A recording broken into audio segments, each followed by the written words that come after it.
On equity, poverty reduction, women and youth empowerment. Mr. Speaker, unemployment remains one of the most persistent and challenging issues facing the country today.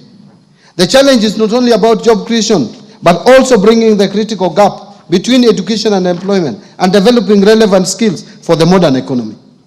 In order to empower the youth and support businesses owned by youth and women and to promote development in the constituencies, I have proposed 105.6 billion for these initiatives.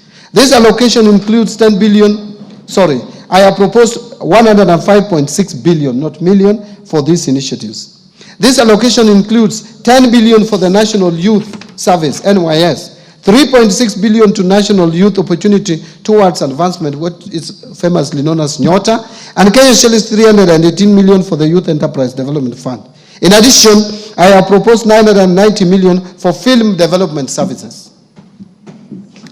Mr. Speaker, to further empower our women and girls, I have proposed 353 million for the Women Enterprise Fund, 940 million for provision of sanitary towels to school-going girls, 254 million for strengthening prevention and response to gender-based violence in Kenya, 110 million for eradication of female genital mutilation, and 4 billion for the National Government Affirmative Action Fund, otherwise known as NGAF.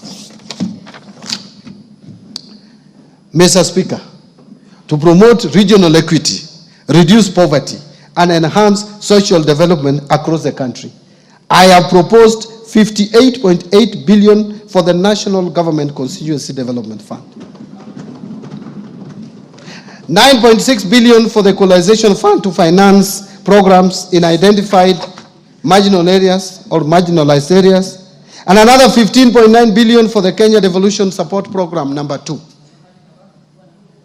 To stimulate tourism growth, sports, culture, recreational and arts, Mr. Speaker, in order to harness national pride, empower our youth and position Kenya as a regional beacon of talent and heritage, I have proposed an allocation of 29.7 billion to support sports, culture and recreation as well as tourism.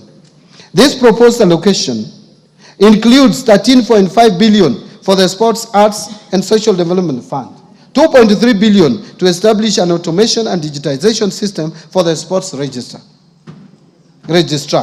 241 million for the Anti-Doping Agency of Kenya to make Kenya remain competitive in the athletics and other sports, 402 million for Sports Kenya, 245 million for the Kenya Academy of Sports, 8.2 billion for the Tourism Fund, and 4.8 billion for Tourism Promotion Fund. On environmental protection, water and natural resources, Mr. Speaker, to safeguard natural ecosystems, ensure sustainable water use, and tackle the impact of climate change, I have proposed an allocation of 10.7 billion for forest resources conservation and management, 1.6 billion for forest research and development, 3.7 billion for environment management and protection, 11.5 billion for the Kenya Financing Locally Led Climate Action Project, which is known as FLOCA, 1.6 billion for meteorological service, and 13.2 billion for wildlife security, conservation and management. Another 953 million for wildlife research and development. In addition, I have also proposed 1.1 billion for human wildlife conflict compensation and 950 million for wildlife insurance.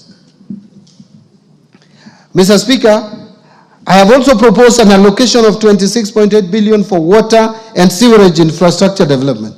Out of this, 16.5 billion for water resources management and 1.9 billion for water storage and flood control.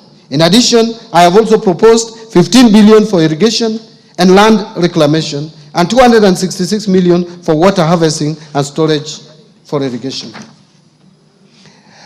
In order to improve governance and sustaining the fight against corruption, Mr. Speaker, to enhance good governance, intensify the fight against corruption, and entrench integrity and accountability in public service delivery, I have proposed Kenya shillings 4.5 billion for the Ethics and Anti-Corruption Commission, 4.5 billion for the Office of the